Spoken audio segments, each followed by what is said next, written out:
technical aspects of chest X-rays, and we touched pleural spaces, including normal anatomy and pleural pathologies like pleural effusion, pneumothorax, pleural pathologies like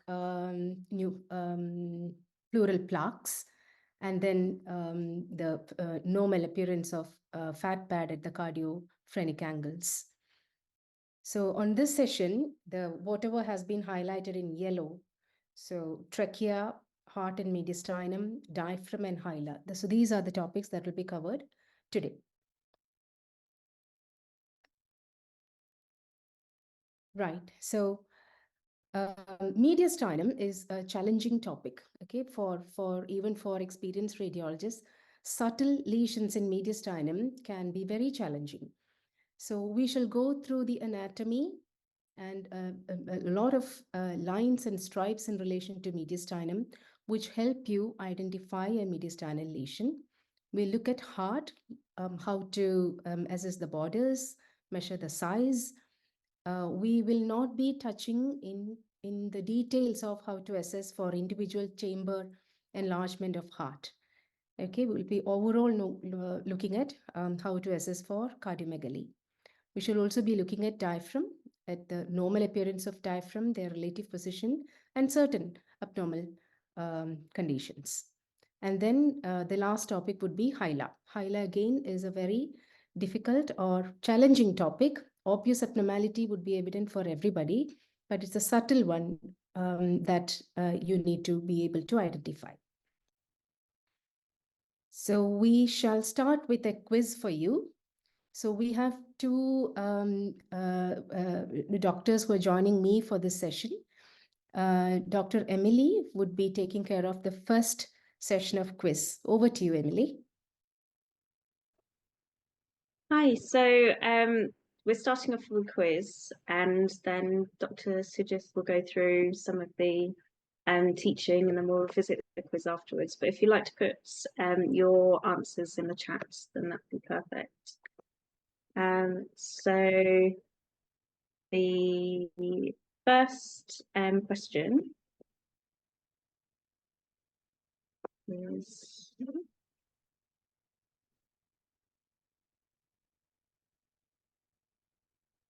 Emily, just to let you know, for the quiz question part, you wouldn't need mouse control. Okay.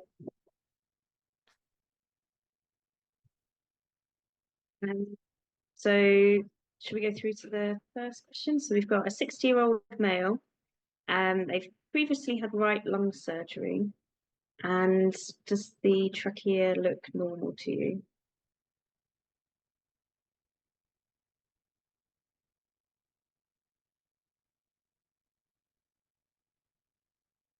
And then for the second question,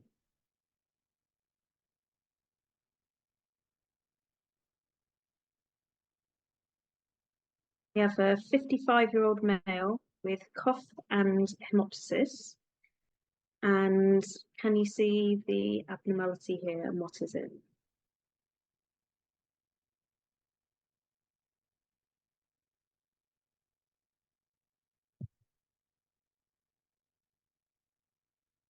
For the third question, so in this chest X-ray, is there any cardiomegaly?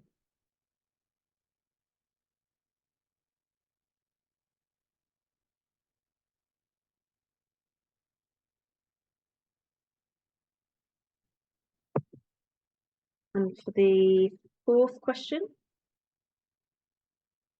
so we have some arrows here, and can you name the structure that's pointed out?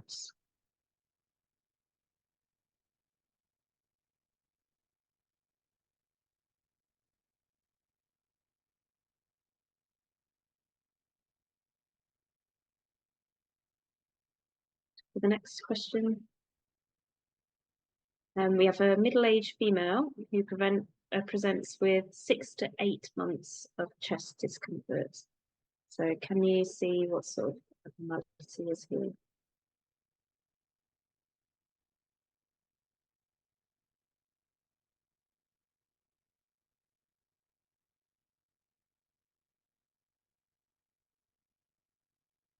For the next question, what abnormality do we have here on this chest X-ray?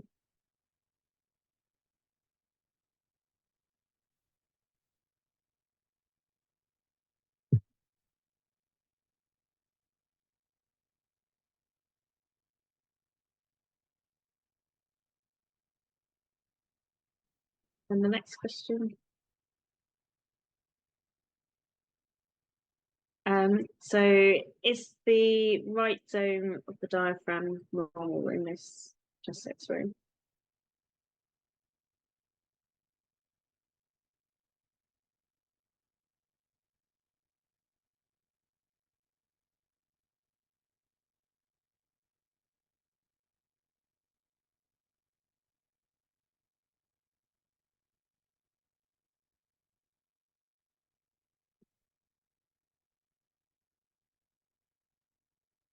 So I think that was the last question of the quiz session, isn't it? Yeah. Yeah. Okay. Thanks, Emily. So we'll do a little bit of teaching and then we'll come back to the quiz when I was going through the chat. So for most questions, there have been some correct answers. So once we've gone through the teaching bit, all of you will be able to identify and give the right answers. Okay, so we'll start with trachea. So when we look at trachea, what we're going to focus on are the position, the outline, and something called paratracheal stripe. So when you look at trachea, you have to look for any abrupt narrowings. So the caliber of trachea, this loosened aspect in the center is trachea, and you expect it to be of even caliber. This is the aortic knuckle. At the level of aortic knuckle, normally trachea gets deviated slightly to the right. So that's the normal appearance. So you won't expect any abrupt deviation of trachea to the right or left anywhere else. So if there is a mass sitting here on the left side of trachea, then you would expect trachea to be deviated to the right. If there is a right-sided mass, then you would expect trachea to be deviated to the left. Or trachea can be pulled to one side if there is fibrosis in the upper lobe or volume loss like collapse in the upper lobe. So these are the conditions associated with shift of trachea. Now, we have outlined trachea all the way down where it divides into the right and left main bronchi. And what we are seeing here is the carina. Now, something called right paratracheal stripe.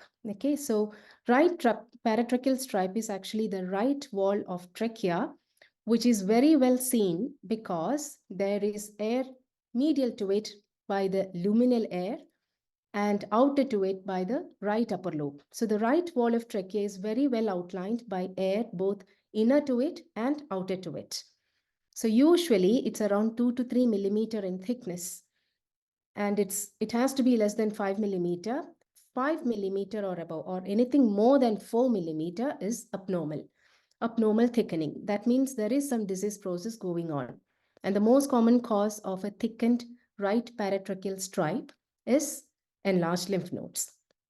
So the concept of paratracheal stripe will be easy, will be better understood if you look at this corresponding CT section. So this is the right paratracheal stripe, that is from the level of clavicle and below, you're seeing the right wall of trachea clearly. And around here, I've taken a cross-sectional imaging and given you an axial slice of CT scan. So this is trachea. This is the right wall of trachea. And outer to it, there is no other soft tissue. It's only the right upper lobe. So air in the right upper lobe and air within tracheal lumen. So that's why the right tracheal wall is clearly seen as a line on the X-ray. So while as on the left side, the left paratracheal stripe is not as clear because you can see between the left wall of trachea and the left upper lobe, there will be always more of soft tissues. Okay, so once you have seen that, make it, add that to your protocol of viewing chest X-ray. Right paratracheal stripe has to be looked at, whether it's normal or abnormal. So any thoughts on this X-ray? What are you seeing? So if you can see something abnormal on this X-ray, we are talking about trachea now. So if you think there is something abnormal, can you note down or just type it in the chat box?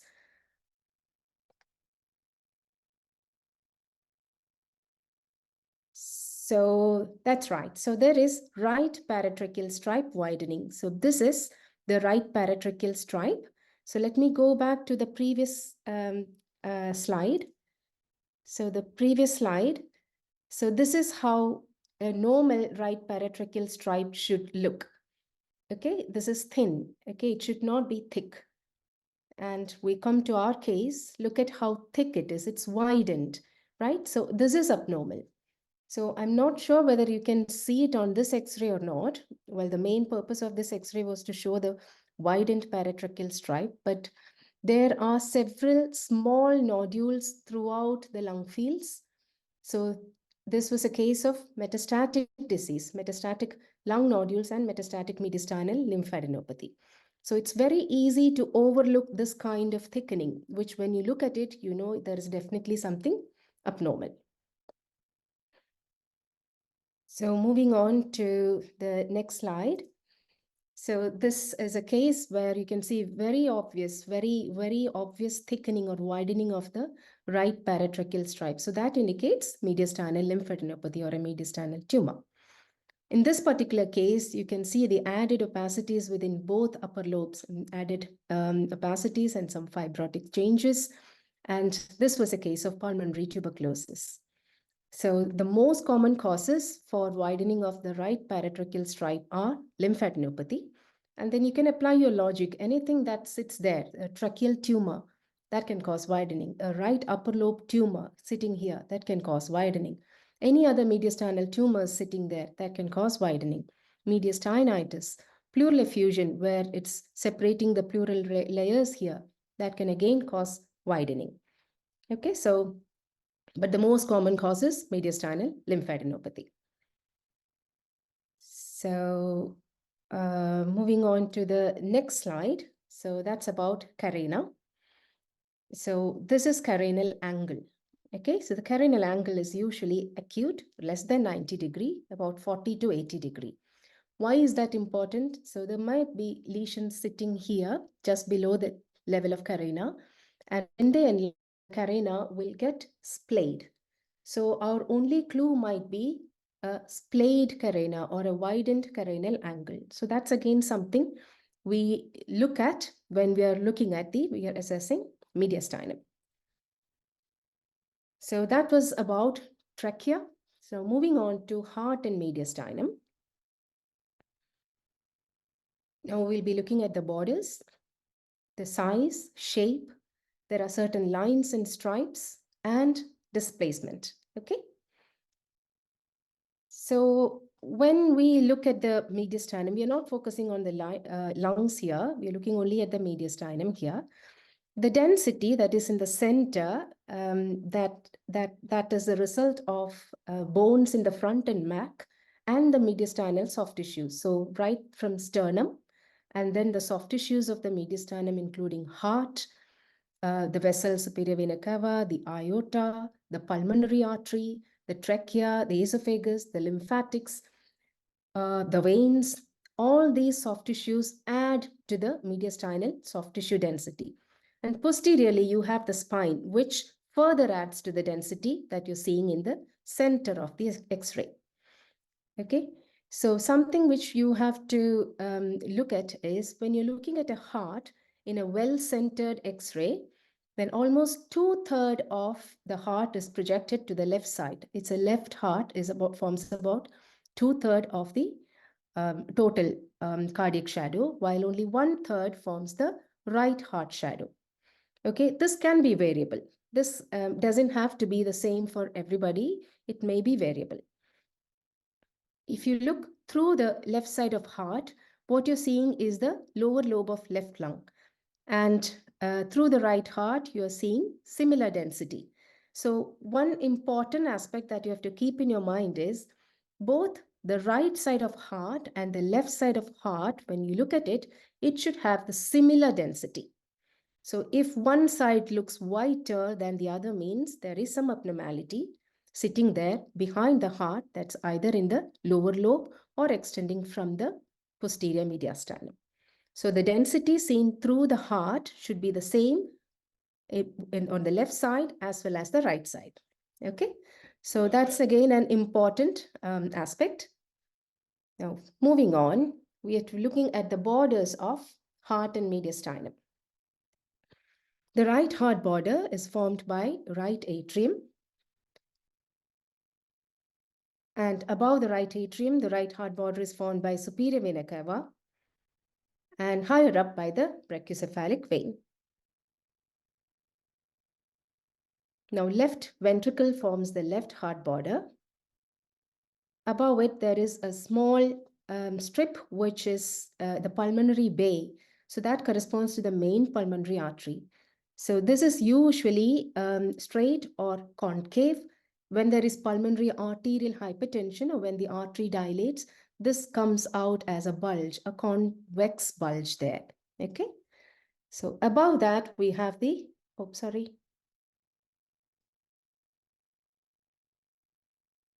Above that, you have the aortic knuckle. So the superior-most border of left-sided mediastinum is a little bit unclear. It could be, it's not as clear as on the other side. It could be by the subclavian artery. So now that we have seen the mediastinal borders, just one more line about why we are seeing the mediastinal borders so clearly. We are seeing all the borders clearly because there is lung outside it, well aerated lung next to it. So if this lung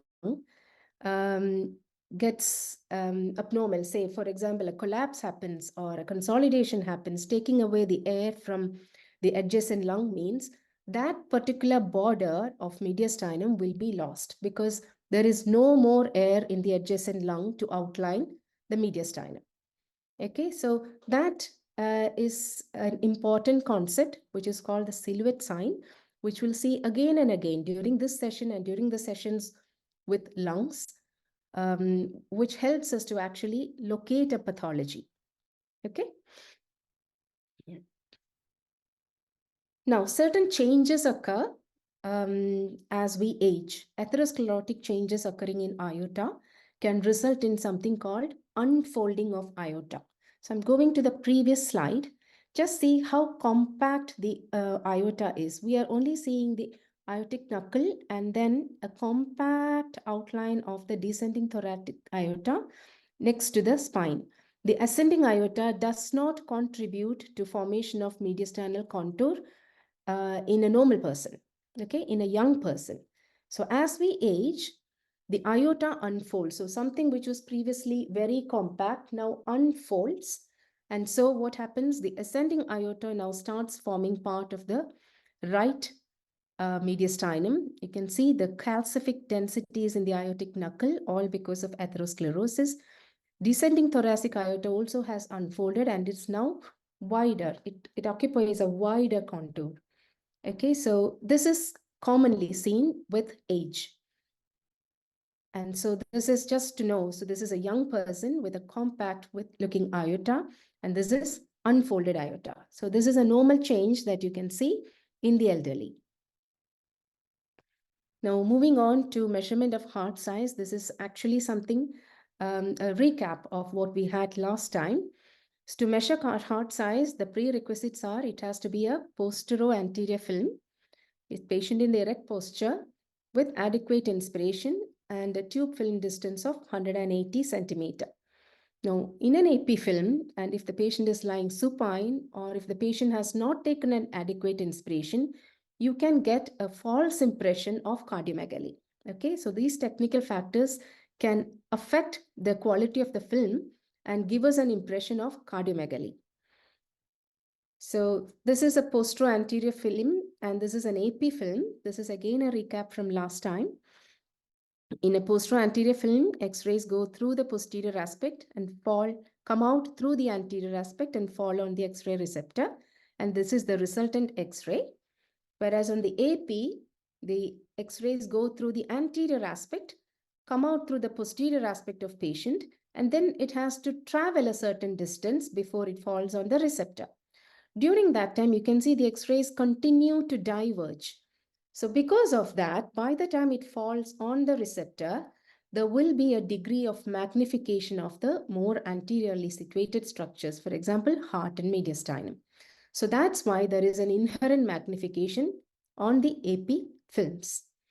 So false impression of cardiac mediastinal or aortic enlargement, or if you think the other way, in spite of this enlargement, if heart measures normal on an AP view, then we are actually excluding cardiomegaly. Okay, so how do we measure cardiac size? So we expect there is something called cardiothoracic ratio. You measure the widest cardiac diameter and you compare it with the widest inner thoracic diameter. And normally it should be less than 50%. There are two methods. First, you can draw a line through the center and then draw a line from the widest right heart border to the midline, another from the widest left heart border to the midline. Add them together. So A plus B will give you the widest cardiac diameter. And then you look at where the thoracic cage is widest. So this is the widest area. From the inner aspect of the rib on one side, draw a line to the inner aspect of rib on the other side. That is line C, that gives the inner thoracic diameter. So, and then you compare A plus B by C. And so that should be less than 50% normally. The second method is you can draw a line along both sides of the widest cardiac diameters, cardiac contours, and then join them with a straight line. It should not be a diagonal line. Join them with a straight line. That will give you the widest cardiac diameter. And then again, compare it with the widest inner thoracic cage diameter. Right. So that was about heart, about its borders and how you measure the size, okay, to look at cardiomegaly. Like I said before, we're not going to individually look at individual chamber enlargement and during this session, okay? Now, moving on to mediastinum. Mediastinum is a more complex area, more challenging area. So a normal mediastinum, we look for certain lines and stripes. Now, whatever I'm going to describe now is not something that is expected at the level of a medical student. It's more usually at a radiology trainee level, but these concepts or these anatomy are easy to understand. They are not difficult to understand. And understanding this anatomy and then using the logic will help us to identify mediastinal tumors. So I've included a lot of mediastinal tumors as well as tried to make you understand. I've made an effort to bring out the concepts in identifying a mediastinal lesion based on the lines and stripes. So these are different lines and stripes. We will look at what anterior and posterior junction lines are. Right paratracheal stripe we've already seen. We've seen the importance of that stripe. These ones, the zygoesophageal recess, right and left paratracheal, paraspinal lines and para-aortic lines, these are formed because of lung soft tissue interface. So like what we said before, mediastinum gets a border because there is aerated lung next to it. Similarly, structures which are within mediastinum, some of these structures are outlined by lung adjacent to it. And so on the X-ray, they are getting a line, a border, which are seen through the mediastinum. So we're starting with the concept of anterior junction line, okay? So if you look at the CT scan here, this is the level of right and left main bronchus. So this is taken at a level where the anteromedially, the right lung and the left lung, they are coming together. So what happens? Their pleural layers oppose each other, resulting in a line, which is seen on the chest X-ray as a line through the mediastinum. Okay, it will always be below the level of clavicle, sloping line, an oblique line from the right at the top aspect, it will be more towards the right, and then obliquely coming down to the lower left. Okay. So this is not seen in all X-rays, all chest X-rays. This will be seen only in around 40% of chest X-rays. The importance is that if there is an anterior mediastinal mass that sits here, then on a chest X-ray, you will not see this line. Or if there is a mass sitting here and then you're seeing this line through it, means the mass is not in the anterior mediastinum. Okay. So moving on to posterior junction line. Posterior junction line is again a similar concept, that is posteromedially, the upper lobes come close together. So this is spine. This is a cross-sectional image of the chest through the upper lobes. This is trachea. This is esophagus. This is the spine. Between the esophagus and spine, you can see the posteromedial aspect of both upper lobes come together. So there is a little bit of fat there, mediastinal fat. And so this line may not be a thin line. It may be, it might look slightly widened. So the posterior junction line is usually seen through the tracheal lucency like this. And it will be seen extending above the level of clavicle. Okay. So, and again, like the anterior junction line, this may not be seen in all cases. We usually seen in around only 30% cases. So just to sum up them both, so this is the anterior junction line outlined with the blue line, and this is the posterior junction line outlined with the red line. Okay. So there are the next one that we wanted to show was through the spine, through the vertebra, you can see another line going all the way up, right? So that is called the azygoesophageal line. So if I move on to the next slide, the concept will be clearer. This is again a cross-section of axial section through the chest. This is aorta, the anterior ascending aorta, and then we are coming posteriorly. This is spine. And what you're seeing here is the descending thoracic aorta. To the right side of descending thoracic aorta, this small structure is azygous vein. And what you're seeing here is esophagus. If you look here, can you see next to it, what you're seeing is black air in the lung, in the right lung, right lower lobe. And so when air in the lung comes outside, lines the esophagus and azygos, means they are also getting a border or a line. So in effect, it is this interface, the lung soft tissue interface between lung, esophagus and azygos, giving them a border that is seen on the chest X-ray as this particular line. Okay. This is seen more commonly than the junction lines. In tumors of esophagus or in lesions from extending in lesions of the spine or paraspinous lesions extending anteriorly, you will see that this line will be lost or displaced. Now, the other two lines are the right and left paraspinal lines. So if you look through the spine, on the right side, you can see a line next to the spine. That is the right paraspinous line. On the left side, you can also see another line on the left side. That is the left paraspinous line. Outer to that, what you're seeing, this is the descending thoracic outline. So we'll go back to that CT again. So this is spine.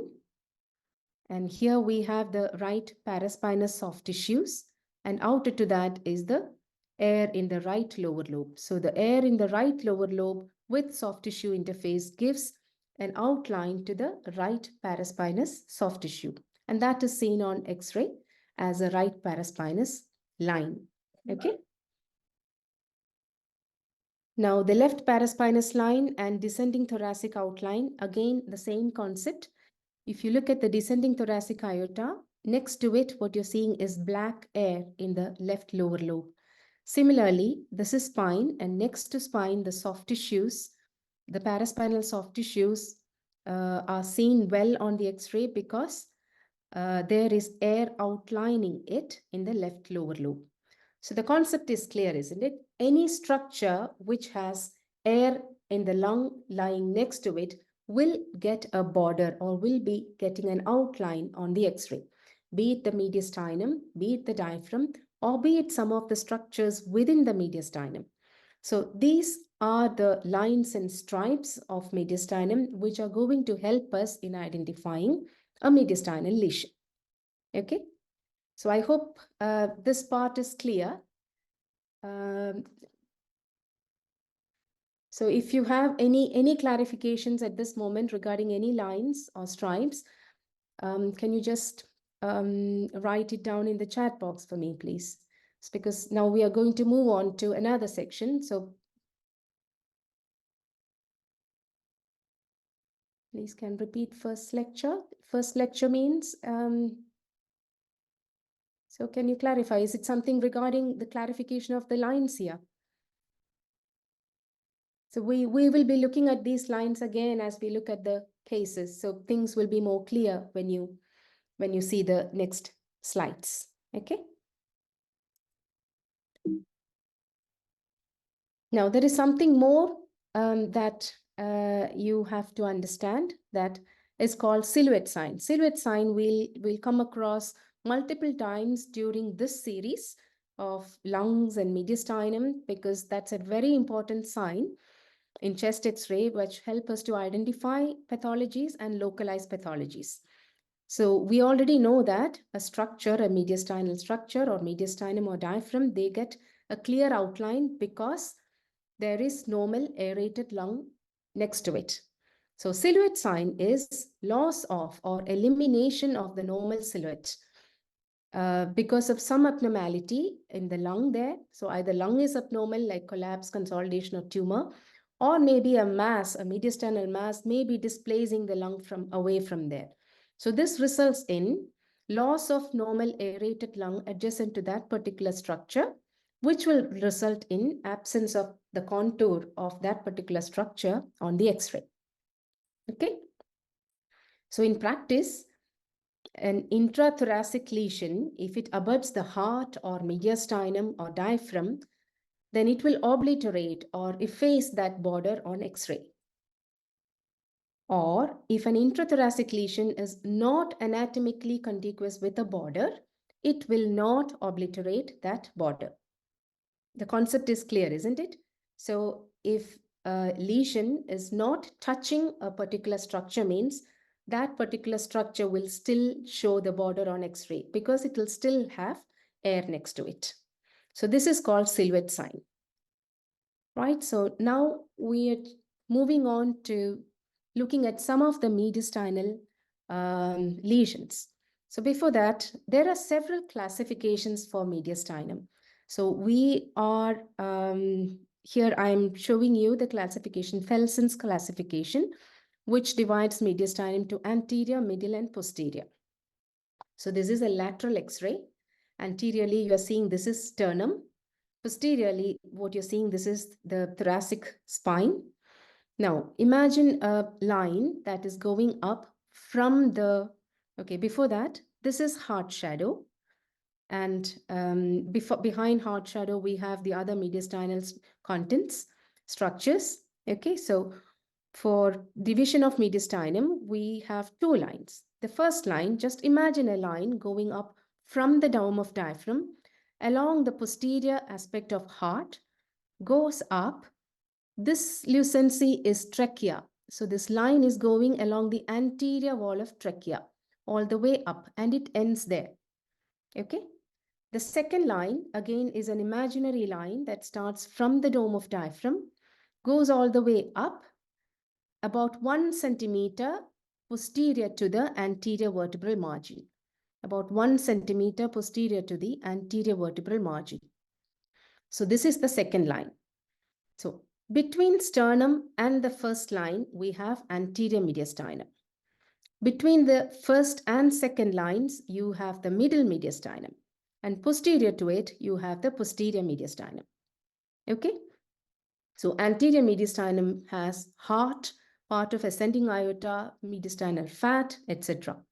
Middle mediastinum will have trachea, esophagus, most of aorta, fat, bronchi, etc.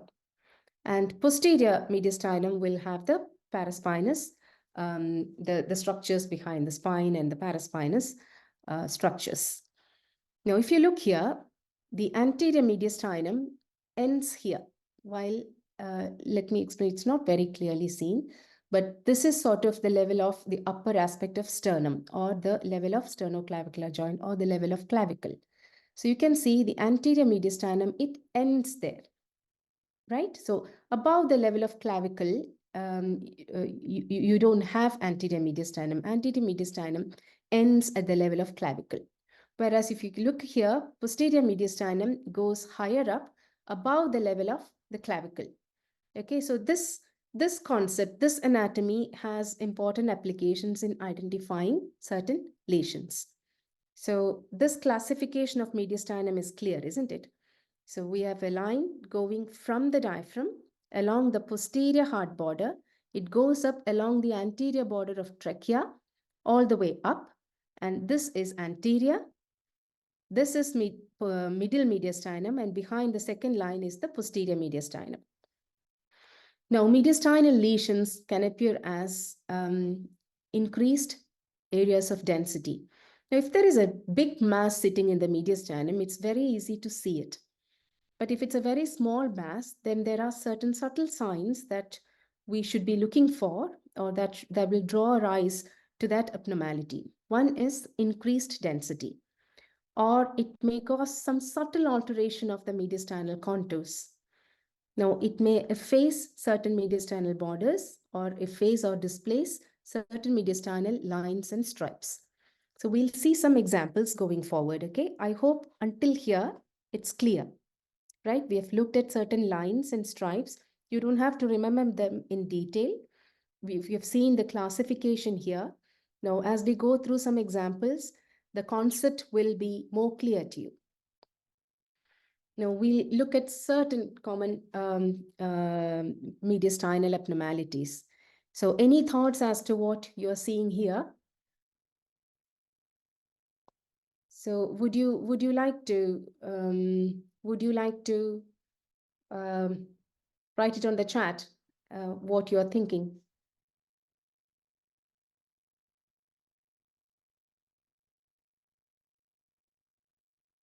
Okay.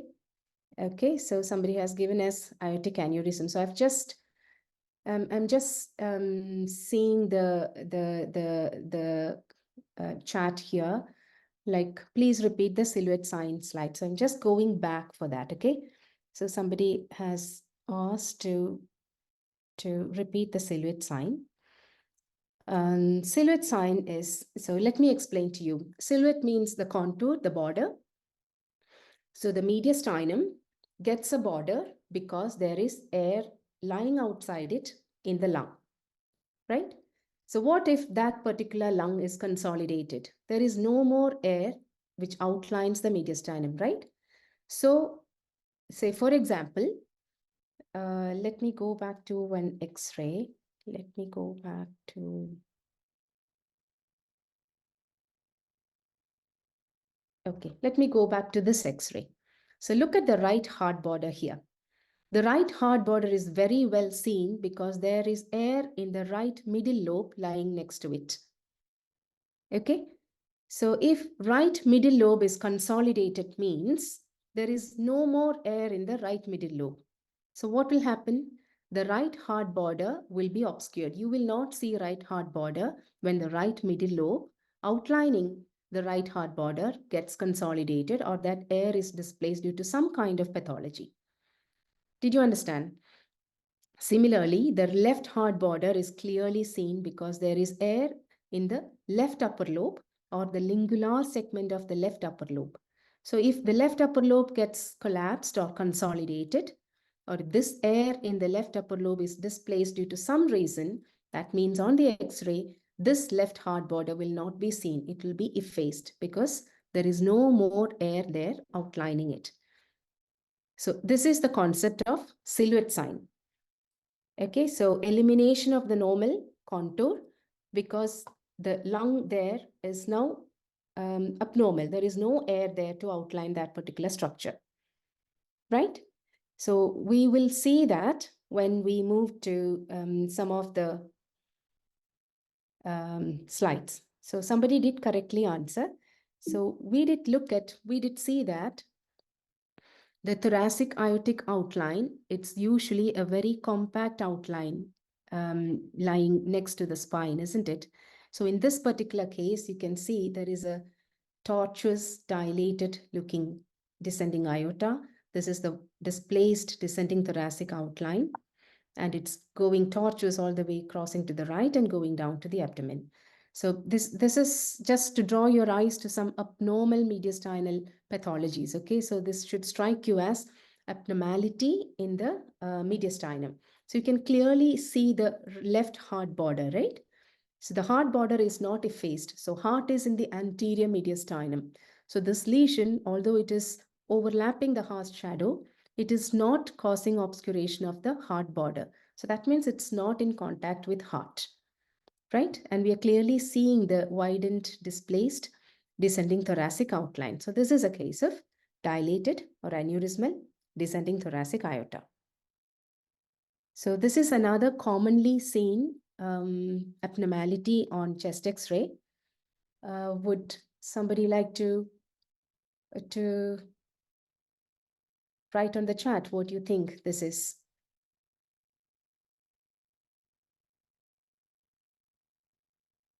That's right.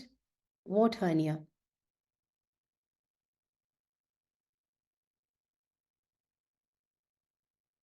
Okay, I'm just going to, does a tortuous aorta always indicate an aneurysmal pathology? A tortuous aorta, like I said, more commonly we see is unfolding. It may be unfolded. In this particular case, you can clearly see that the caliber, you clearly see that on that it was dilated as well. But final confirmation of the measurement and confirmation would come only with a CT scan.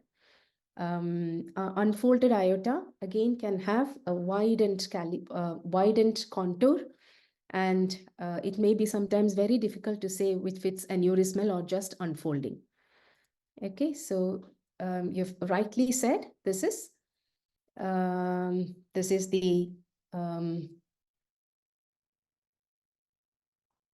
hiatus hernia. So hiatus hernia on X-ray appears as a retrocardiac behind the heart, or through the heart you're seeing an increased density, and that will usually have an air fluid level. So that is herniated. Stomach has herniated into the thorax, and it's behind the heart. So this is the appearance that usually you will see. It will be seen as an increased density behind, very often with an air fluid level. Right? So moving on. Now we are coming to another case. Here now we are going to apply whatever we have learned regarding silhouette sign and the lines and stripes. Okay, so it may be difficult to point it out or to nail it down to a particular section of mediastinum, but let's go through what we have learned and try to see where it is located. So you can see that this is the aortic knuckle. Yep, somebody has put in like anterior mediastinal mass, hilum overlay sign. Okay, good. So we are just going to go through this mass. Okay, so you're seeing a mass here, right? It's clearly overlying the hilum, but I'm very clearly seeing the blood vessels of the hilum. Hilar blood vessels are clearly seen. So what does that mean? Hilar structures are seen on an X-ray because each blood vessel is outlined by air around it. Look at the right side. These vessels and the hilum is seen clearly because it's getting a border because of air in the normal lung around it. Here, through the mass, I am actually seeing the borders of all blood vessels and the hilum. So that means the mass is not sitting on the hilum. It is not arising from the hilum. That means there is sufficient air around the hilar structures. That means this mass is either anterior to or posterior to the hilum. Did you understand? Now, if you look here, this mass has partly effaced the border of left heart. So the heart is an anterior mediastinal structure, right? So a mass, if it has to efface a border of the heart, means it has to be in the anterior mediastinum. Did you understand? So I hope that is clear. So this mass is sitting here, and part of the left heart border is effaced by the mass. That means it is displacing the air in the adjacent lung away from it, so that the heart border is now effaced. So if the left heart border gets effaced because of a mediastinal mass, then that mass has to be in contact with the heart. And heart is in the anterior mediastinum, so this is an anterior mediastinal mass. Now, what makes us think that this cannot be a posterior mediastinal mass? So here, when you look at the aortic knuckle, you can see it comes down, and we can clearly see the descending thoracic outline, the outline of the descending thoracic aorta, which is posteriorly. So the mass is not obscuring the outline of descending thoracic aorta. It's not in contact with the descending thoracic aorta. So it is not posteriorly situated. So these three factors help us to nail it down to an anterior mediastinal lesion. Okay, so somebody has mentioned here hilum overlay sign. So this is what we actually described. The hilar vessels are seen. The hilum is very clearly seen through the mass. That means the mass is either anterior or posterior to the hilum. If the mass was arising from the hilum, then we would not have seen hilum, the hilar vessels or the contours very clearly. Okay, and we have nailed it to the anterior mediastinum because the mass was obscuring part of heart border, and heart is in the anterior mediastinum. Okay, so this is the logic. So we identify lines and lines and stripes. We identify if a border is effaced by the mass, and where that border is, that structure is in which part of mediastinum, and apply our logic. And that's how we try to localize the actual location of a mediastinal mass. So this was the mass. So you can see that this mass is situated in the anterior mediastinum, and that was not in contact with the hilum. That was why we were clearly seeing the hilar structures. We were clearly seeing the descending thoracic outline through the mass because the mass was not in contact with the descending thoracic aorta, and aorta did still had air next to it in the lower lobe. So I hope this concept is now sinking in and getting more and more clear. So moving on to the next slide. So if you have any thoughts on this slide, just if you can pen it down or you just post it on the chat, what do you think about this case? So we are looking only at mediastinal abnormalities. Yeah, I can see some answers coming up now. Good, good line of thought. Very good. Excellent. So on this X-ray, our eyes are suddenly drawn to an area of increased density in the mediastinum, isn't it? And if you look at the carina, we learned that the carinal angle, it's acute, it's less than 90 degrees, usually 40 to 80. We can see that the carina here is splayed, right? It's widened. The carinal angle, which was like this, it's now widened, it's splayed. And so that is because of a lesion sitting here. And so carina, the bronchi, the carina is in a middle mediastinal structure. So splaying of carina will happen with a subcarinal middle mediastinal lesion. So this is a middle mediastinal lesion, and this was a bronchogenic cyst. And bronchogenic cyst is one of the common causes of a common middle mediastinal lesion. Okay, so somebody has put it like, yeah, enlarged left atrium or some other mass. Yeah, left atrial enlargement is also known to cause carinal splaying.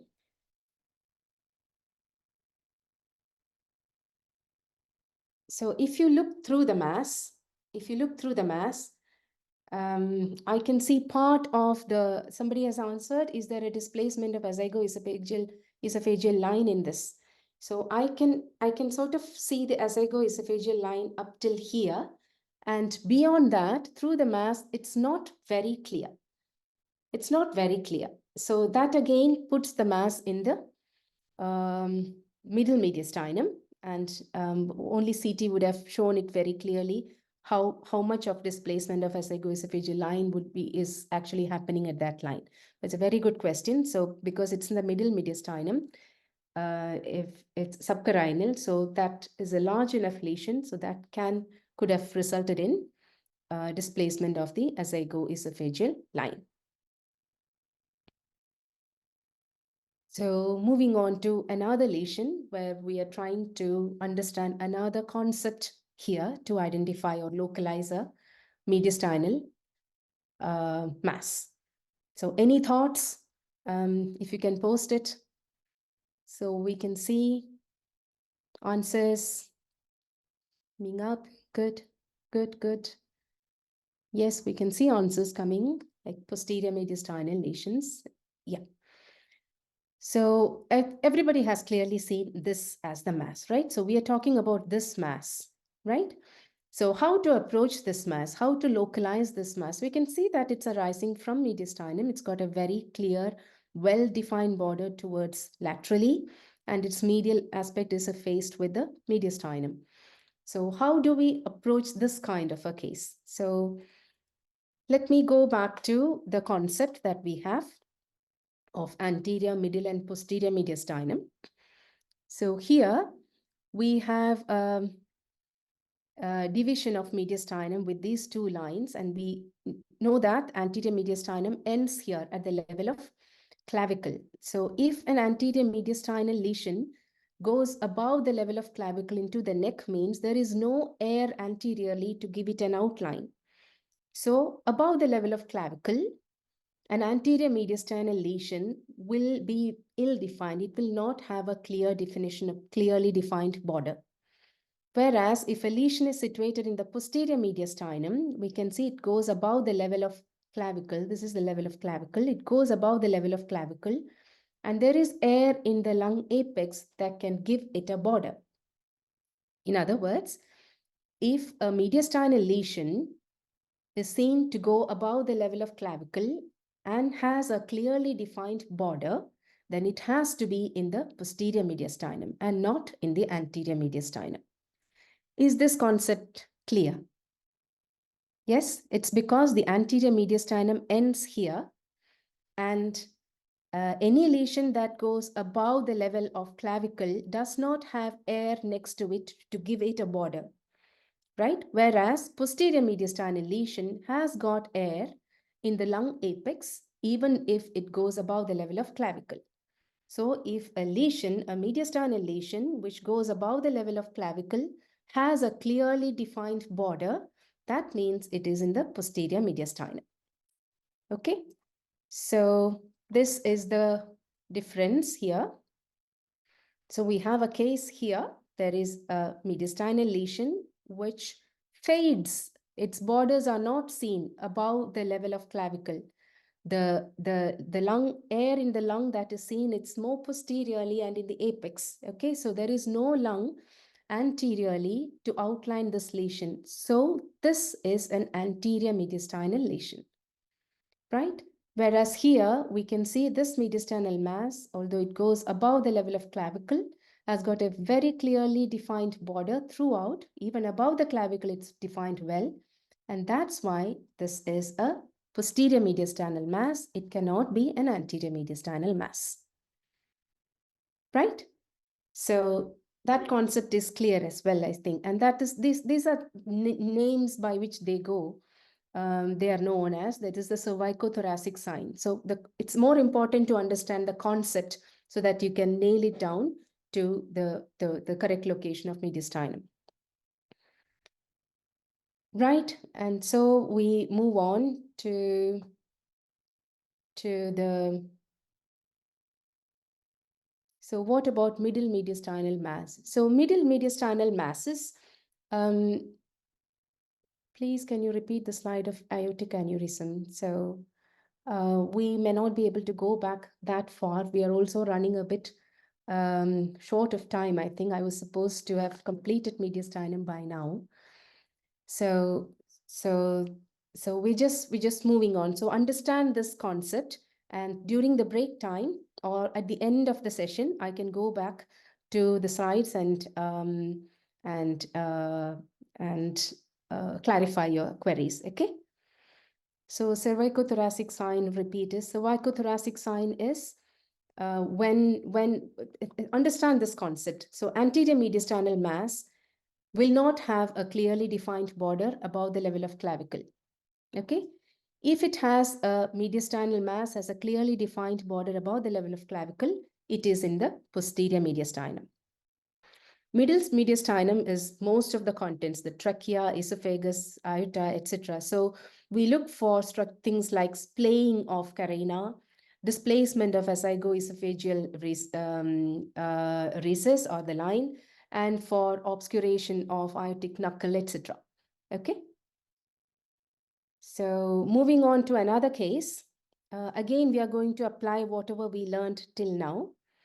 So any thoughts about this? Any thoughts about this? So there was some question. So cervicothoracic sign needs lateral border or cephalic border of mass to be seen. Any border, cephalic border or lateral border. If lateral border is seen because there is, any border is seen because there is air next to it. So I was answering one of the chat questions, whether cervicothoracic sign means the upper border or lateral border, any border. Above the level of clavicle, if the border, any border is seen, the upper or lateral border is seen means there is air next to it. So that can happen only with a posterior mediastinal mass. Now, any thoughts about this this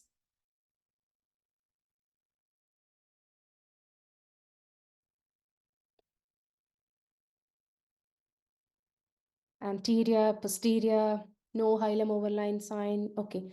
So posterior, anterior, hilum overlays, middle mediastinal mass. So, okay, let's move on to, let's start to approach using our logic. So there is a large mediastinal mass. So it's coming out with clear borders.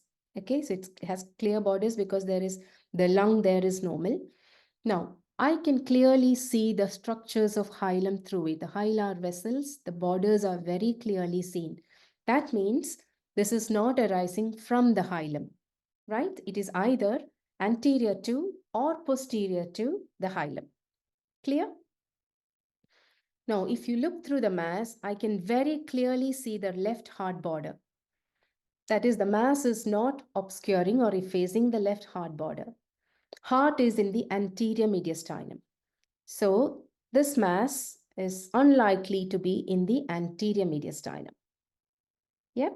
Now, if you're going back and looking at the aortic knuckle, from aortic knuckle down, we should have clearly seen the outline of descending thoracic aorta, right? And the posterior paraspinal line. So behind the heart, all these lines, paraspinal line on the left, the descending thoracic aorta, these are all in the these are all in the posteriorly, and these are all obscured by the mass.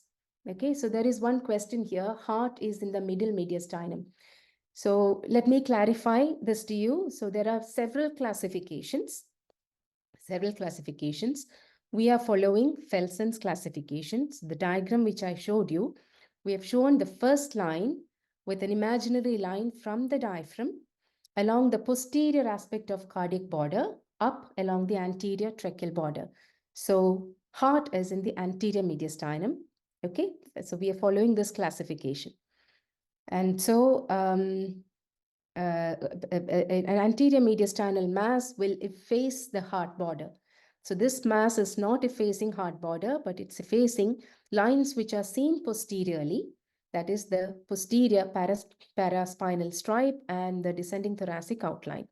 So that nails it down to the posterior mediastinal mass. So like somebody said, the hilar vessels are seen So this hilum overlay sign we are applying. So the mass is either anterior or posterior. We are clearly seeing the aortic knuckle. So the mass is not in contact with the aortic knuckle, but with the descending thoracic aorta, which are all in the posterior aspect. So we'll see one more case which will clarify this explanation. So this is another mass, similar mass, smaller in size, which is overlying the left hilum. I can clearly see the hilar structures through it. I can see the aortic knuckle, but the proximal part of the descending thoracic outline is obscured by the mass. I can very clearly see the left heart border, so the mass is not in contact with heart. It is not in the anterior mediastinum. It is not arising from the hilum, but it is in the posterior mediastinum. And here we are seeing the mass situated in the posterior mediastinum. The descending thoracic outline was obscured because you can see the lung is displaced away. The mass displaces the lung away from aorta as well as the paraspinal tissues. So that's why these lines are effaced. Right? So I think this concept is now clear. Right? So mediastinal lines and stripes. So this is again another example to show you a mediastinal mass. So in this, you can see a large mediastinal mass sitting here. Part of proximal left heart border is obscured.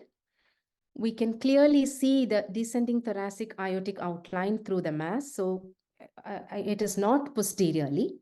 I can see the outline of hilar vessels through it. So the mass is not arising from the hilum. The left heart border is partly obscure, so mass is in the anterior mediastinum. I can also see that part of aortic knuckle, which is in the middle mediastinum, is also obscured. So there are no actual physical things, there are no actual boundaries between anterior middle and posterior mediastinal. If a mass is big, it can encroach into anterior middle or posterior mediastinum. So I now know that the mass is in the anterior as well as middle mediastinum because the aortic knuckle is also obscured and part of heart border is also obscured. Okay, so this is how, looking at the borders which are obscured, the lines which are seen, the lines which are displaced, the lines which are seen well or obscured, that's how we try to nail a mass into the mediastinum. Now, this is a bit too harsh for you. This was just to show you that when you look at the mediastinum, it's very easy to overlook this.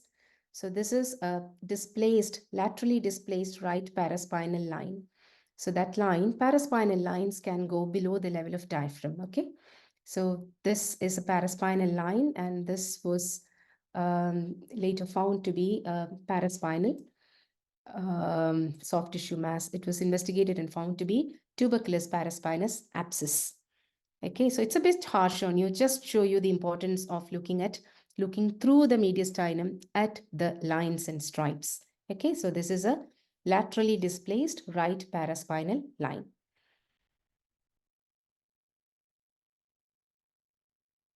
Now, there are a few more questions on this. So maybe 2 more slides and then we can take a short break. Here, it's a 25-year-old male patient with fever and productive cough. Is there an abnormality? Well done. I can see some answers. Good. I can see some answers. Good. So, yeah. So we learned that when we look at heart, the left side of heart and right side of heart should have same density, similar density, right? So if you look at right side heart and the left side heart, you can see that there is something which is denser, whiter, sitting behind the left side of heart. So this is left lower lobe consolidation. So in this setting, acutely unwell, fever, productive cough, and that part of lung is abnormal, and that's why the lung blood vessels through that part we are not seeing clearly because air has consolidation, lung has consolidated. So the blood vessel markings are now obscured behind the area of consolidation. So this is the importance of looking through heart for any density difference between the right side of heart and left side of heart. This was just to show you how pneumomediastinum would look. So you can see a lot of streaks of air within the mediastinum. There are streaks of, so this is going all the way here, outlining. So darker outline around the heart. And what you're seeing here is a black line and along the undersurface of heart. That is because of pneumomediastinum. Usually, where the heart sits on the diaphragm, there is no lung, there is no air. So the undersurface of heart is usually not seen on X-ray. So this is a sign of pneumomediastinum. It's called continuous diaphragm sign. Okay, so that's when there is air in the mediastinum between the heart and diaphragm. Okay, so that was just to show you how pneumomediastinum looks. So this patient also has air in the subcutaneous plane, which is surgical emphysema. Now, this is a break time for you. We'll have 5 minutes break and we'll start again at 6 past 9 now. So 10 past or 11 past 7, we'll start again. 11 past 7, we will start again. Okay, so I'm just going to mute myself.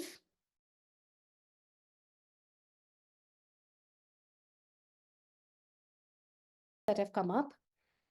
Let me try to clarify some of them. So I'm audible, right? You can hear me? Okay. Okay, yeah, thank you. So there was a question whether CT ratio is 0.6 in neonates. Yeah, in neonates and infants, the cardiac size is big. So it's more than 50%. So it can reach up to 0.6. There is a range as in the as per the child's age, infants, the baby's age, the first few weeks, the next few weeks. So during the infancy, the heart size will be bigger than the thoracic cage size. So it will be usually more than 50%. What is the clinical significance of mediastinal lines and stripes? So we have just now looked at some of the stripes and lines, and we saw obscuration of certain stripes or widening or displacement of stripes helps us to identify a mediastinal pathology and locate it to anterior middle or posterior mediastinum. Okay, so the lines and stripes get displaced or effaced or thickened because there is an abnormality. So an idea about the mediastinal lines and stripes will help us to identify a pathology and localize it. Now, how to differentiate hiatus hernia versus achalasia, as both can have retrocardiac, not on chest X-ray. It's more of a clinical. Achalasia will present with clinical symptoms, right? Your dysphagia kind. Hiatus hernia would be a long-standing process. Patient may have reflux or reflux-related problems, and so that's more of a clinical the clinicals will help you to identify. It's not based on chest X-ray appearance. In achalasia, if there is narrowing and that leads to widening and holdup of food and fluid, then you will see a dilated esophagus, which ends in an air fluid level. So that all that may be beyond the discussion of this session. So yeah. So these are factors that will, so one is clinicals, and in achalasia, you will see air fluid level. So the esophagus as such is dilated, right? So esophagus will be dilated and it will have a dilated air fluid level. So that is in achalasia. So we will go on to, and somebody asked, what is positive and negative? So negative or positive cervicothoracic sign means what you're seeing with an anterior mediastinal mass. So the border of the mass disappears as you go above clavicle. That is positive cervicothoracic sign. Okay. Right. So we're just moving on now to diaphragm. Sorry. So with regards to diaphragm, we are looking at the outline and shape and relative position. right? So diaphragm is seen as well-defined, smoothly outlined, arc-like structures on either side. And normally, we expect the right diaphragm to be at a slightly higher level and the left to a slightly lower level than the right side of diaphragm. That's because the heart is sitting on the left diaphragm, okay? And so sometimes the domes of diaphragm may be in the same level, okay? Sometimes if the splenic flexure of colon comes under the left dome diaphragm, that can cause the left dome of diaphragm to be at a higher level. So more commonly, most often, in most patients, we'll see right dome at a higher level. A difference of about 3 centimeter between the two domes of diaphragm is what we usually expect. Okay. So this is the right hemidiaphragm, left hemidiaphragm. Okay, so the right hemidiaphragm is clearly seen because there is air in the right lower lobe next to it. Okay, so if right lower lobe consolidates means right dome diaphragm will be obscured. This is the same silhouette sign concept that we are applying here. Left dome of diaphragm is seen well because it is outlined by air in the left lower lobe. Okay, so if left lower lobe consolidates, that means the left dome diaphragm will be effaced, or we will not see the border of left dome diaphragm. Now here is an example of comparing abnormal dome, right? So this patient has got COPD, emphysema. That's why his lung fields are hyperexpanded, very black.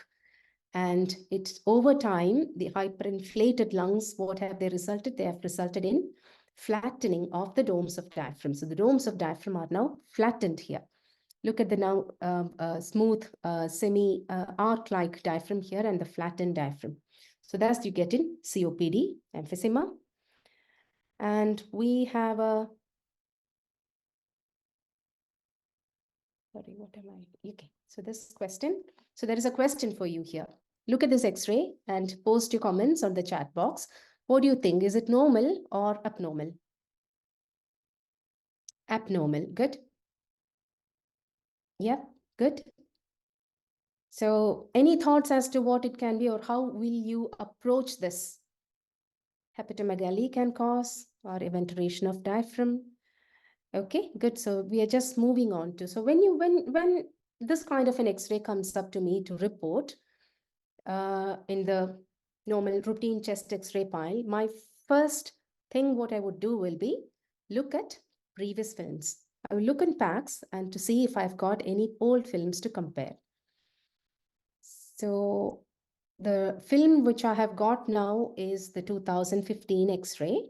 So I will go and compare it with the 2011 X-ray, which I have with me on packs. So what I can see is it's long-standing and stable. It has been there since 2011, and the patient hasn't had any problems. He has survived without any problems all this time. So I know this is long-standing, nothing acute. So have you heard of a concept called eventration of diaphragm?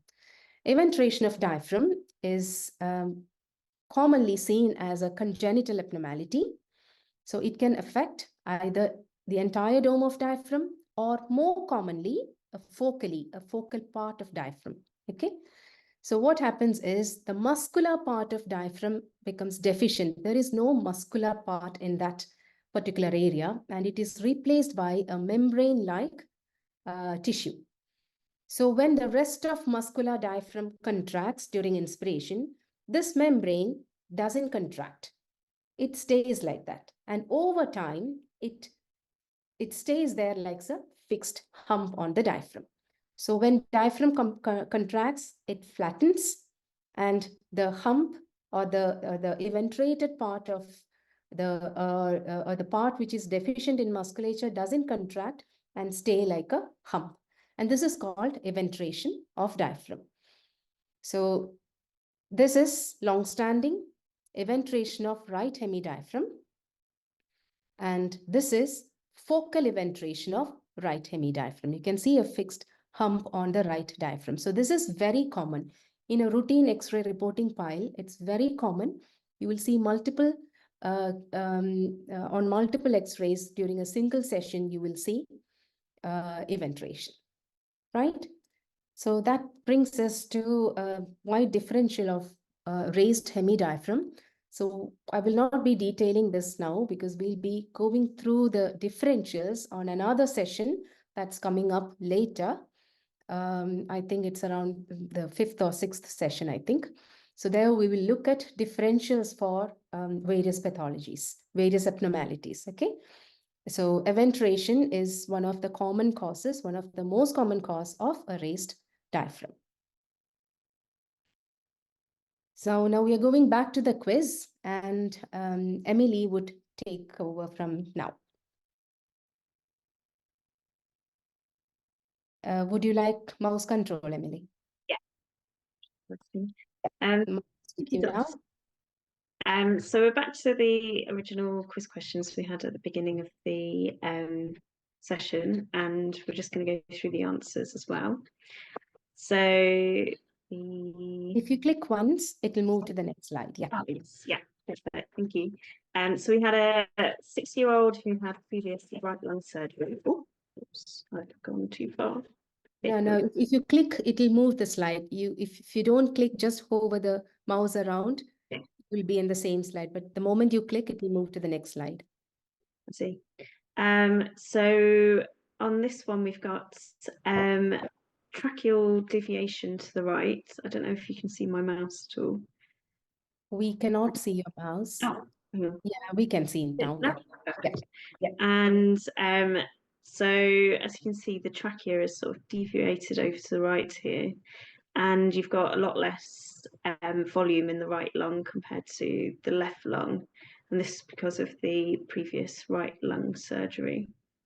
So well done if you saw that. The second question, so this was the 55-year-old male with cough and hemoptysis. And as you can see here, it's about the right paratracheal stripe. So it's much more widened than you'd expect. And so this is indicative of a mediastinal lymphadenopathy, most likely. And also you can see the sort of opacities bilaterally in the upper zones. And so this was a case of pulmonary TB causing these findings. And then this question was, is there cardiomegaly? So if you measured the cardiac line with the intrathoracic, then you got a ratio of 0.57, so this is greater than 0.5. Just to check, this is a PA view, and inspiration is adequate, and also there's no rotation, so this is a true cardiomegaly compared to sort of a false view of it. And then for our fourth question, and this was about which line is being pointed at with these arrows. So this is the para-aortic line, highlighting the descending thoracic aorta. And this is due to the line in the lower lobe outlining the descending thoracic aorta. So the next question was, a middle-aged female presents with 6 to 8 months of chest discomfort. And as you can see, there's a mass in the upper left zone. And this is above the clavicles, and you can clearly see the outline of the mass above the clavicles. So using the cervical thoracic sign, you can tell that this is then a posterior mediastinal mass. Okay. In this X-ray, is the heart normal? So you've got a right-sided marker, so you can tell that this is the right side, and so this must be the left. So it appears the heart, the cardiac apex, and the aorta are all on the right side, opposed to the normal left side. You've also got a gastric air bubble down here that's on the right side instead of the left side as well. So this is all indicating that you have dextrocardia and situs inversus. So everything's on the opposite side to what you'd normally expect.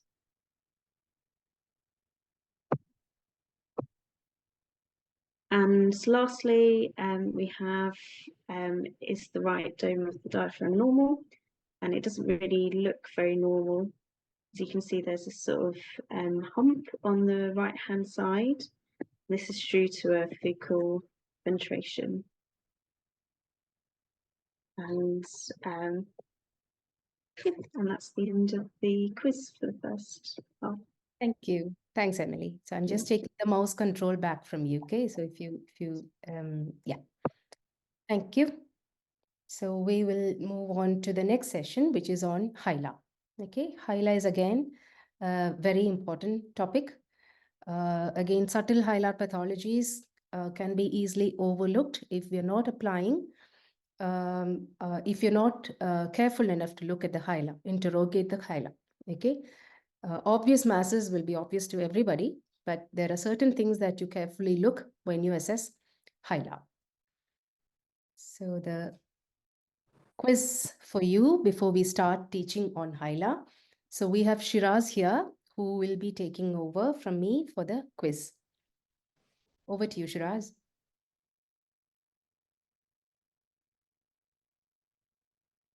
Shiraz,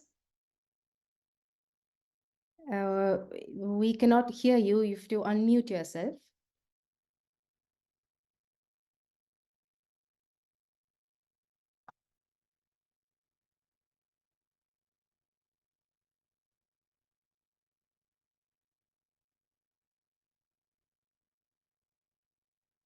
Shiraz, are you able to?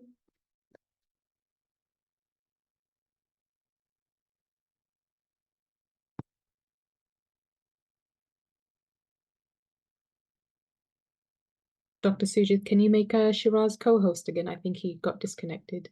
I have been looking and it shows him as co-host. Let me try again. Shiraz.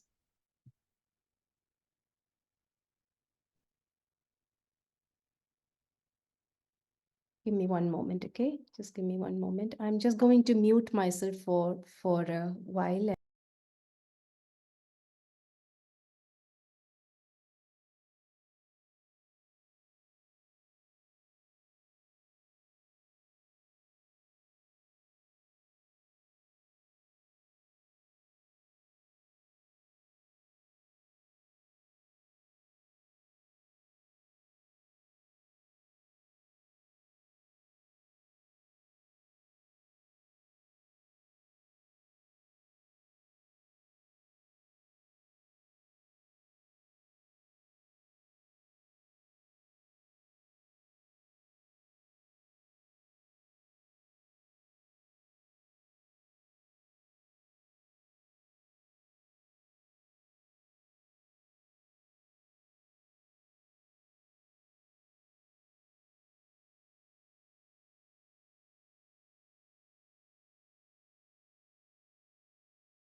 Yeah, we have Shiraz joining us. You have to unmute.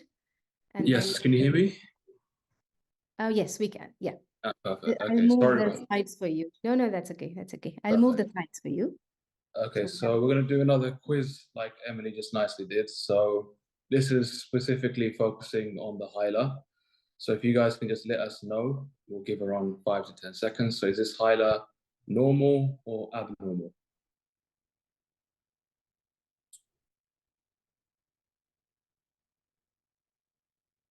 Can we get some answers in? Perfect. I think we go to the next slide, please. And again, do we think this Hila is normal, abnormal? If it's abnormal, what kind of pathology are we assuming?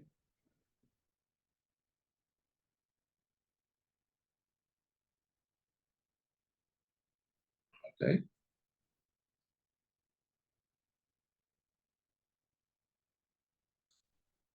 Perfect, thank you. Should we go to the next slide? Again, what do we think this is? This one's a bit more obvious, but what signs are we looking for?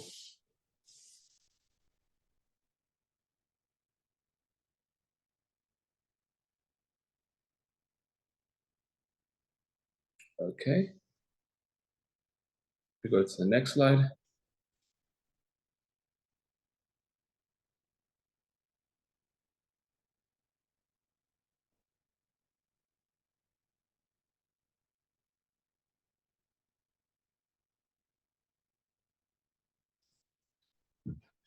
Okay, there's a lot of answers going on. And if we go to the next one, so we have here a bit of clinical history with a 30-year-old male with weight loss.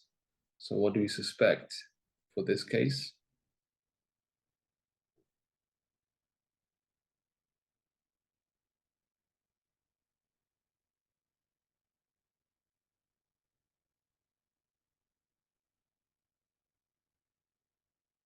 Okay, and we go to the next slide.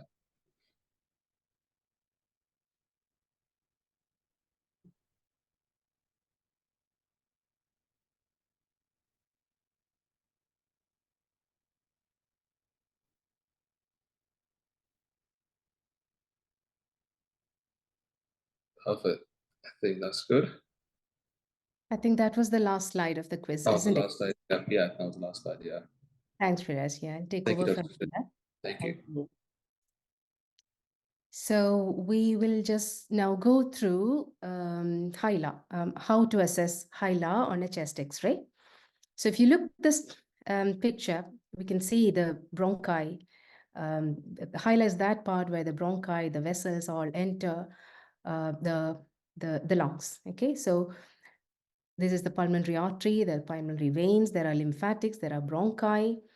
99% of the density of Hila is formed by the vessels, blood vessels, and that too by the pulmonary arteries. Okay. Normal lymph nodes, which are very tiny, they don't contribute. You don't see them on an X-ray, and they don't contribute towards Hila density. Similarly, the bronchi, they are lucent. They've got air inside, and their walls are cartilaginous. So they also don't add to any Hila density. So when you assess Hila, we look at 4 aspects. One is size, then shape, position, and density. Size means we expect both Hila to be of similar size. Now remember, if you have a rotated X-ray, then one side hilum can look bulky, bigger than the other. So remember the technical factors before you before you think it is abnormal. Okay, so the next is shape. With shape, what we look at is the contour of the blood vessels. The Hila is formed by blood vessels, and the contour of the blood vessels will all be all smooth, very smooth. And it should not be lumpy or bumpy, right? It's called lumpy bumpy when there are lymph nodes sitting on the Hila, giving a nodular or lumpy bumpy contour to these blood vessels. Position, the left hilum is higher in position than the right.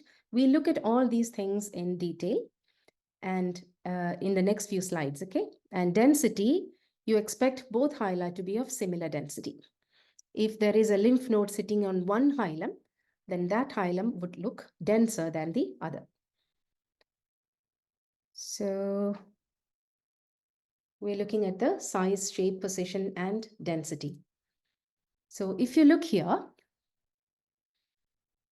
I've just outlined the vessels that is the main vessels that is contributing to the hilum. So we are seeing multiple blood vessels going into the branching blood vessels coming into the hilum, right? So the more prominent vessel that you'll see coming from the hilum down to going inferiorly, that is the lower lobe descending artery. It is called as the little finger. It is called as the little finger of artery extending down from the hilum. Okay, so you expect to see the little finger normally. So sometimes you may not see an entire little finger. You may see just a short segment, or maybe a segment that is long enough to be a phalanx only on one side. Okay, so but then at least part of the lower lobe descending artery you are expected to see, right? And what is highlighted above is the more prominent upper lobe pulmonary vein. The upper lobe pulmonary vein, on its way to enter the left atrium, sort of intersects the lower lobe descending pulmonary artery. And that is called the hilar point. Okay? That is the hilar point, and that means the concavity formed by them, that is this V formed by them, should not have any densities sitting. That should show only air, right? Similarly on the other side, right? If you look here, the hilum is constituted only by blood vessels, and they've all got smooth contours, no lumpy bumpy contour, and the hilar point should the V, or the concavity of the hilar point, which is formed by the upper lobe pulmonary vein and the lower lobe descending pulmonary artery, should not have any densities, and nothing should be sitting in that V or in that concavity. Okay. So if you look here, the same, let me explain to you. So it may not be very easy. The hilar point and many x-rays you may not be able to clearly identify. Don't worry about it. Just look at all other aspects, the size and shape and position and density. Hilar point, you may not be always able to see. But relative position, that is important. So in 97% of people, the left hilum is at a higher level. Okay. In 3%, the right and left hilum may be at the same level. But if right hilum is at a higher level, that means it's always abnormal.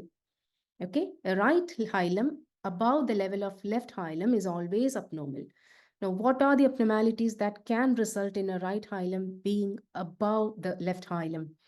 See, if the right hilum alone enlarges because of a tumor or lymph nodes, then the relative on a chest X-ray, it would look at a higher position than on the left. Now, imagine there is fibrosis in the right upper lobe or a right upper lobe collapse. That means there is volume loss there and right hilum will be pulled up. So in that case, that is right upper lobe fibrosis or right upper lobe collapse, which pulls up the right hilum. In those cases, again, right hilum will be seen at a higher level than left. Now, left hilum can go down when there is left lower lobe collapse. When left lower lobe collapses, there is volume loss there. And so that can pull the left hilum down. That will also result in a relatively higher precision of the right hilum. Okay, so we've covered position as well. Now, just a brief thing again about the hilar point, just for you to understand it again. So here, the more prominent, the right upper lobe vein, where it meets the lower lobe descending artery, that has been highlighted or marked, outlined here. This is the hilar point. The right hilar point should be at a lower level than the left hilar point.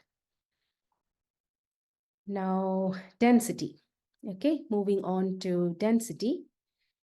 So we can see here that we saw earlier that, or we explained earlier that both hilum should have similar density. Density means the degree of whiteness or grayness should be the same on both sides, because we're having only the pulmonary vessels there. Now here we can see on one side, the right side, the right hilum looks whiter or denser than the left. That means there is something sitting here on the hilum, okay, or immediately anterior to the hilum in the lung, or immediately posterior to the hilum. So thus adding on to the density. So a dense hilum indicates that there could be a hilar lesion like a hilar lymph node, or a lesion immediately anterior to the hilum or immediately posterior to the hilum, which will cause summation of the densities and make the right hilum look denser than the left. Okay, so a dense hilum is again abnormal. Now we look at a few cases here. So this is a 24-year-old patient as diagnosed to have lymphoma. So what you can see on both sides are enlarged hila. So we said that the hila formed by blood vessels and should have smooth contours. We should be able to trace the contours of blood vessels very smooth. Look here, the hila has got lumpy, bumpy contour. Can you see the bumpy contour here? There is a bump here going to the V of the hilum. So similarly on the other side, there's a lumpy, bumpy hilum. And if you apply the right paratracheal stripe that we learned earlier, look here, right paratracheal stripe is widened as well, right? So it is also thickened. It should be usually 2 to 3 millimeter, always less than 5 millimeter. More than 4 millimeter thickness is always abnormal. So right paratracheal and bilateral hilar enlargement indicating lymphadenopathy. And this patient was diagnosed to have lymphoma. Just to show you, hilar enlargement can be because of vascular causes, like in pulmonary arterial hypertension, pulmonary arteries dilate. In those cases, we will see that all these vessels will be converging to the dilated vessel and the contour will be smooth. There won't be lumpy, bumpy contour. It will be smooth. Okay, so this is how a hilar lymphadenopathy, which causes lumpy, bumpy contour, differs from arterial dilatation, where the contour will be all smooth and the vessels will all be converging to the dilated pulmonary arteries. Okay, we're not going into the depth of pulmonary arterial hypertension. This is just to show you how arterial dilatation differs from lymph node related enlargement of hilar. Now, hilar enlargement again has a huge differential. The most commonly seen differentials involve these 5. Okay, so these 5 are not uncommon during our routine reporting, like sarcoidosis, lymphoma, tuberculosis, primary lung cancer, and metastatic lymphadenopathy. Okay, sometimes based on a chest X-ray, you may only be able to give the differential. Sometimes there may be clues as to you may see a primary lung cancer separately. Sometimes without evidence of a primary lung cancer also you can have metastatic hilar and mediastinal nodes. Tuberculosis, you may see evidence of upper lobe fibrosis or a cavitating lesion. So we can go by clues, but usually these 5 are the main differentials when you see hilar lymphadenopathy. So just to get your eyes tuned to normal hilar, I've just added about 5 or 6 chest X-rays showing normal hilar. So let's go through them. So this is a normal X-ray. Just focus only on the hilar, okay? So these hilar, so you can see the left is at a higher level, right is at a lower level than the left. Density is similar, right? If you trace the contour of the blood vessels, they are smooth. So this is a normal hilar. Both sides hilar are normal, and the right paratracheal stripe is normal as well. Now another patient, again, hilar looks different from the previous patient, but again you can see left is slightly higher than the right. And you can see all blood vessels have got smooth contour. There is no lumpy, bumpy contour. And the density of both hilar are similar, right? And the paratracheal stripe is normal as well. So we're getting to another patient where again, we are having normal hilar. You can see all the blood vessels going into the hilar. They all have smooth margins. No lumpy, bumpy contour. Look at the smooth margins and the blood vessels are all converging there. Density wise, they are not, they are similar. It's a similar density. The one side hilar may be slightly more prominently seen. That may be because of mild rotation here. If you look at the spine here, the distance to the medial end of right clavicle is slightly more, whereas it is slightly less on this side. So this difference in the appearance may be because of that mild rotation, but essentially normal hilar. Another normal hilum. So here again, the right hilum is seen better than the left. There is some degree of rotation here as well. Density is normal. Position-wise, left hilum appears at a higher level than the right, and there is no lumpy, bumpy contour. All blood vessels have smooth contours. Okay, so I think this may be the last or maybe one more case. So again, normal hilum. Position, these are almost at the same level or maybe left is slightly higher.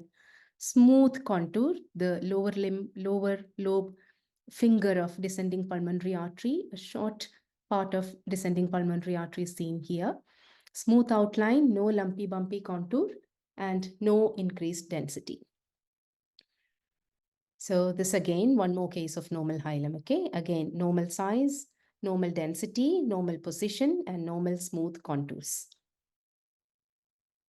Once again, so this may look a bit more bulkier than the other, but if you trace, the vessels are all converging there and the contours of the vessels are smooth, no lumpy bumpy contour, no increased density.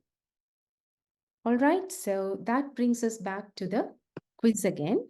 So over to you again, Shiraz. Would you like mouse control? Are you able to get mouse control or shall I? If you can, that would be better. Yeah, sure. Thank you. Sure, I'll do that. Yeah. Give me one moment. So this was the first question. So, thank you, Dr. Suchip, handing over. So, we learned 4 basic things about size, shape, density, and position.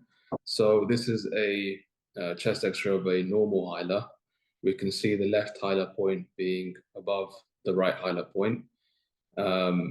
As we mentioned, that this is usually due to the interposition of the superior pulmonary vein and the basal pulmonary artery coming together, forming that classic V shape. So we just need to be aware of that V shape and seeing that. Also, the right paratracheal stripe is also normal thickness. So this is a normal hilar, normal chest X-ray. So we go to the next one. So this one's a bit different now. We have, if we focus firstly on the lumpy, bumpy contour, we can kind of now start to see specifically on the right side, we can see this pacification that's taking place, which is now changing the size of the hilar, which is indicative of something going on. You can, as Dr. was just pointing out, you can see that lump formation that's happening. You can slightly also see that there's a bit of thickening on the paratracheal stripe taking place as well. And we got a diagnosis of this being a lung carcinoma taking place. So now again, in this chest X-ray, we've got this immediate lumpy bumpy appearance that we can see bilaterally this time, both on the left and right side, but it's obviously more predominant on the right side. We could also see some right paratracheal lymphadenopathy, as well as thickening of the paratracheal stripe, as that's been shown here. We came to a conclusion that this would be of a sarcoidosis diagnosis from clinical history as well. So we can see these fine granulations that are also taking place around the nodularity, as being pointed out here.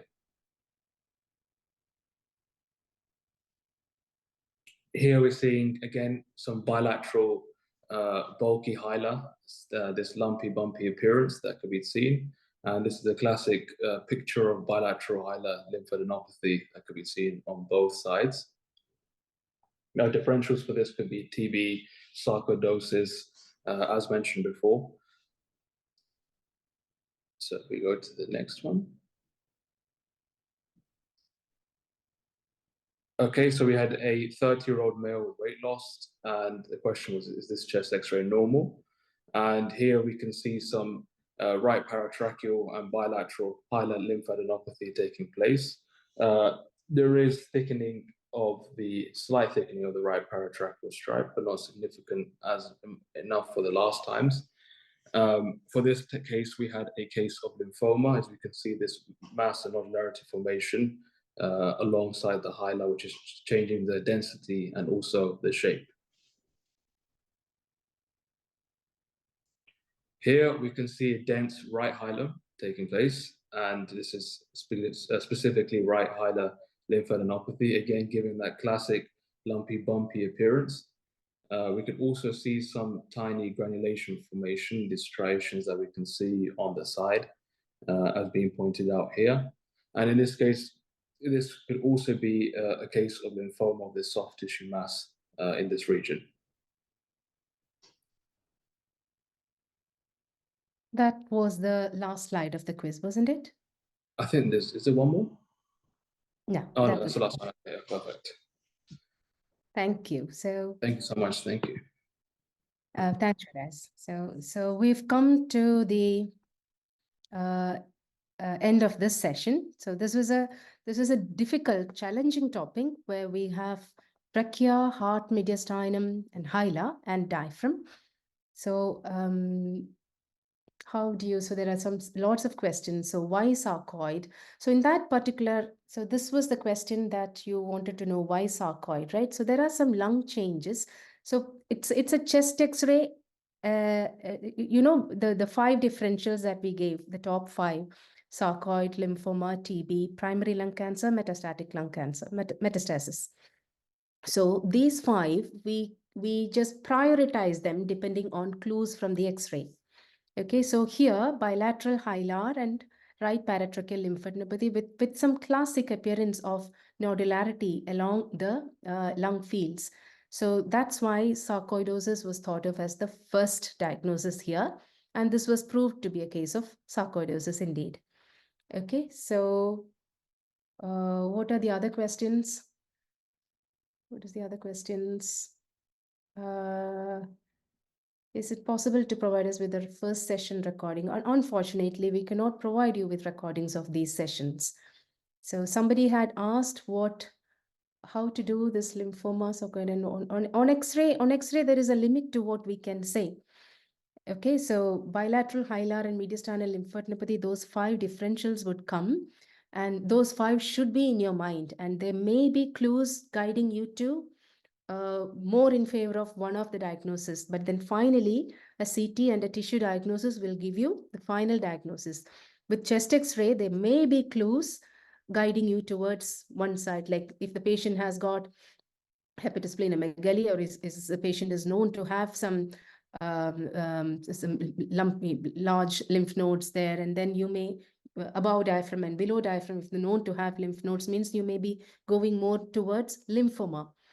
Or if there is a lesion that is seen in the lung, then you may be thinking of primary lung cancer with metastatic lymph nodes in the chest. Or if there is a known malignancy, say for example, a breast cancer, and you're seeing hilar mediastinal lymph nodes, then you would be thinking of metastatic lymphadenopathy first. Did you understand? Or if the patient comes from a high tuberculous prone area, or if he has signs of upper lobe fibrosis, then you may be shifting TB as the top diagnosis. So these 5, they just keep rolling depending on clues you're getting clinically as well as on the X-ray or on any other imaging. All right, somebody has said what is meant by rotation. Rotation. So rotation means that all that we dealt with in the first session. So when we do a chest X-ray, we want the patient to be perfectly centered to the X-ray beam. So so how we assess is we look at the position of the spinous process of vertebrae. So what I'm showing now is the spinous process of vertebrae. We also identify the clavicle and look where the medial end of clavicle is. So this is the medial end of left clavicle. This is the medial end of right clavicle. After that, we measure the distance from the spinous process to the medial end of clavicle on both sides. So for a well-centered X-ray, we expect distance to be the same on both sides. If the patient is rotated, then the distance to one side may increase, will be more, and on the other side, it will be less. So when the patient is rotated, what happens is one hilum is more in contact with the X-ray receptor while the other is away. So that can result in difference in sizes to the hilum, which we see on the X-ray. There will not be actual changes in size, because the way it is projected, you are getting an X-ray where there is an apparent enlargement of one of the hilum. So this is meant by rotation, and this is the effect rotation can have on the hilum. Okay, what is the density of Hila? Density of Hila means what you're seeing, it's equal to the density of the vessels that you're seeing, same on both sides. If something sits on it, the density increases, right? So I'm just showing the feedback slide for you now. This is for you to give the feedbacks to us. So we are trying to, so based on the feedback, the next sessions would, if we are able to bring about some of your suggestions, then we try to incorporate your suggestions in the next sessions. So could you please recommend the reference books you mentioned in the first class again? So, and I haven't actually mentioned any reference books, but there are a lot of books available. So something that the A&E students and radiology registrars follow very commonly is the chest X-ray survival guide.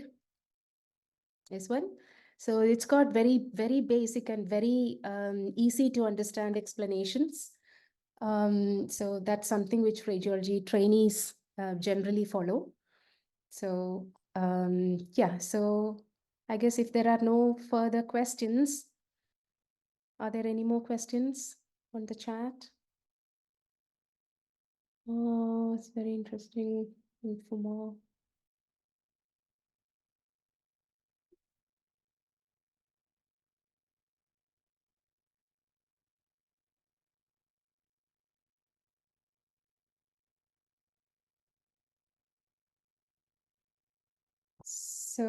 So there are no further questions. So thank you so much. I hope I have tried to simplify and make the concepts clear to you regarding mediastinum. It's a very challenging topic, even for radiologists. So so if you have understood the lines and the concepts, I'm really happy that that will help you with your interpretation. So whatever your protocol of looking at a chest X-ray, add these lines and stripes to your protocol. Remember to look at them when you're looking at mediastinum. Okay, thank you.